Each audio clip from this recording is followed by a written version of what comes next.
Halo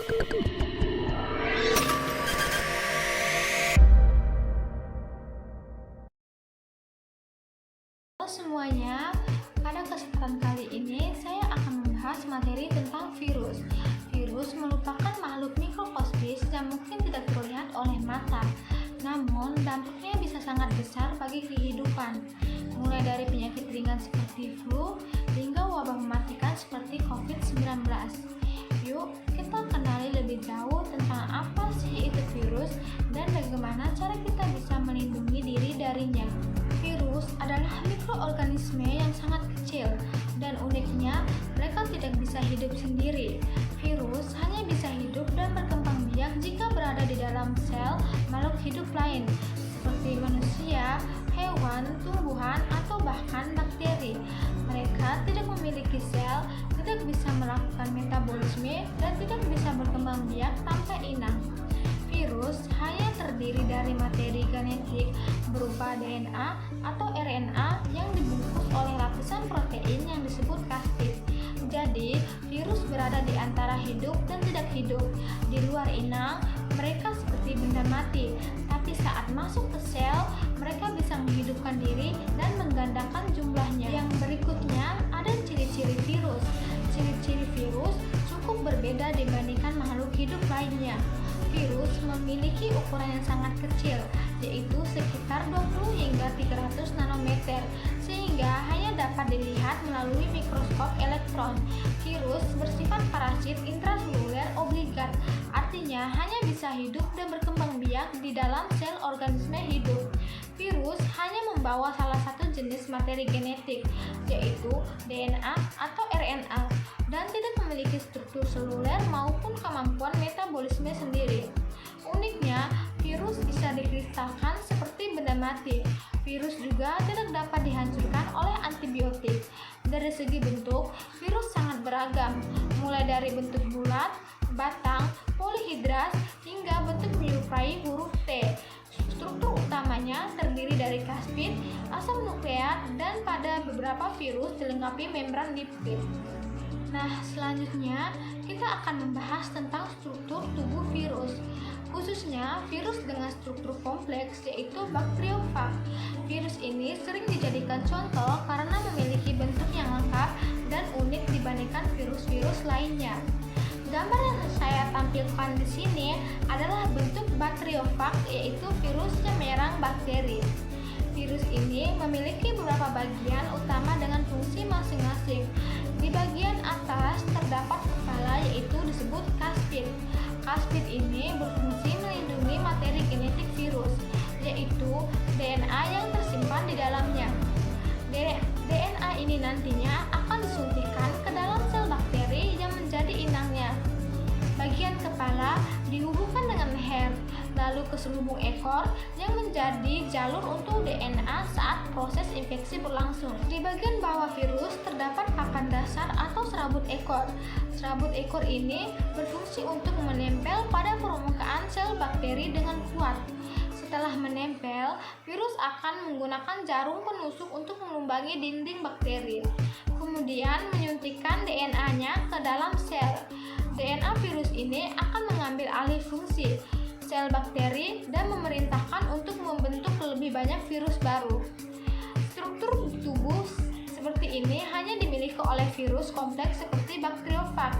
Virus-virus lain seperti virus flu atau HIV biasanya memiliki struktur yang lebih sederhana dan tidak memiliki ekor atau jarum penusuk seperti ini. Teman-teman, virus ternyata tidak hanya punya satu bentuk saja. Mereka memiliki beragam bentuk, tergantung jenis dan cara infeksinya. Pertama, ada bentuk batang. Contohnya TMV atau virus mosaik tembakau yang biasa menyerang tumbuhan. Lalu, bentuk polihedral seperti adenovirus yang bisa menyebabkan infeksi saluran pernapasan pada manusia. Yang berikut, bentuk bola dimiliki virus seperti HIV dan influenza. Virus ini biasanya diselimuti oleh membran. Dan yang paling unik adalah bentuk huruf T, seperti bakteriofag. Virus ini menginfeksi bakteri dan bentuknya seperti robot kecil yang canggih. Nah, teman-teman, Di slide ini kita bisa lihat perbandingan antara virus dan bakteri. Keduanya memang bisa bikin kita sakit, tapi mereka sangat berbeda secara ilmiah. Pertama, dari ukuran. Virus jauh lebih kecil dari bakteri. Bahkan saking kecilnya, virus tidak bisa dilihat dengan mikroskop biasa. Harus pakai mikroskop khusus ya teman-teman. Jadi bisa dibilang virus itu makhluk super kecil. Strukturnya juga beda. Virus itu tidak punya sel. Ia cuma terdiri dari materi genetik, entah DNA atau RNA, yang dibungkus protein. Sementara bakteri adalah makhluk hidup bersel satu, punya struktur sel lengkap dan berfungsi sendiri. Lanjut ke cara hidup. Virus ini unik karena tidak bisa hidup sendiri. Dia harus menumpang ke sel makhluk hidup buat berkembang biak. Sedangkan bakteri bisa hidup di mana-mana, bahkan di tempat ekstrim sekalipun, tanpa butuh inang. Nah, reproduksi juga jadi pembeda. Bakteri membelah diri untuk berkembang biak, prosesnya alami, tapi virus membajak sel inang untuk menggandakan dirinya. Dari sisi pengobatan ini, yang sering dipahami dengan cara yang keliru. Antibiotik itu hanya untuk bakteri teman-teman. Kalau kita kena infeksi virus seperti flu atau COVID-19, kita perlu istirahat, minum cukup, dan kadang vaksin untuk pencegahan. Jadi jangan asal minum antibiotik ya teman-teman. Sebagai contoh, penyakit seperti TBC dan tifus disebabkan oleh bakteri. Sementara flu, HIV, dan COVID-19 berasal dari virus. Sekarang kita membahas dampak virus. Virus memiliki dampak yang sangat luas terhadap berbagai jenis organisme. Pertama, pada manusia, virus dapat menyebabkan berbagai penyakit mulai dari yang umum seperti flu hingga yang lebih serius seperti COVID-19 dan HIV atau AIDS. Penyakit-penyakit ini bisa menyebar dengan cepat dan bahkan mengancam jiwa jika tidak ditangani dengan cepat. Selanjutnya, virus juga menyerang hewan. Misalnya, virus rabies yang bisa menyerang anjing atau flu burung yang dapat menular ke unggas dan bahkan manusia. Serangan virus pada hewan bisa merugikan sektor peternakan dan berdampak secara ekonomi. Tidak hanya hewan, virus juga menyerang tumbuhan.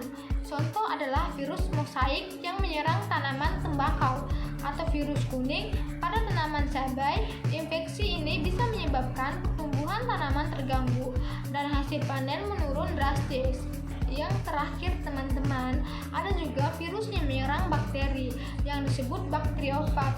Menariknya, bakteriofag banyak dimanfaatkan dalam penelitian ilmiah dan juga mulai dikembangkan untuk terapi alternatif, terutama dalam mengatasi infeksi bakteri yang kebal antibiotik. Dan sekarang kita masuk ke dalam pencegahan infeksi virus. Yang pertama, cuci tangan secara teratur. Teman-teman harus membiasakan mencuci tangan dengan sabun dan air mengalir selama minimal 20 detik. Ini penting dilakukan terutama setelah menyentuh benda di tempat umum, sebelum makan, dan setelah batuk atau bersin. Tindakan sederhana ini sungguh efektif mencegah penyebaran kuman. Yang kedua, hindari kontak dengan orang yang sakit. Jika ada orang di sekitar yang menunjukkan gejala seperti batuk, pilek, atau demam, usahakan untuk menjaga jarak. Hindari kontak langsung untuk minimalisir risiko penularan. Yang ketiga, tingkatkan daya tahan tubuh. Jaga pola hidup sehat dengan makan makanan bergizi, tidur yang cukup, rutin berolahraga, dan kelola stres dengan baik. Imunitas yang kuat membantu tubuh melawan berbagai penyakit. Yang keempat, ikut program vaksinasi. Vaksinasi adalah cara efektif untuk mencegah penyakit tertentu. Pastikan kita mengikuti vaksinasi yang dianjurkan seperti vaksin flu, hepatitis, HPV, dan COVID-19.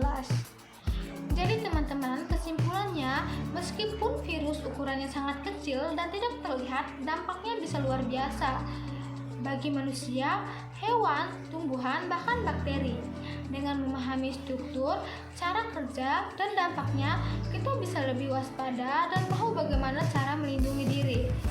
Jangan lupa, pencegahan itu selalu lebih baik daripada pengobatan ya teman-teman. Mulai dari cuci tangan, jaga imun tubuh, hingga ikut vaksinasi. Terima kasih sudah menyimak materi ini. Semoga bermanfaat dan bisa menambah wawasan kalian.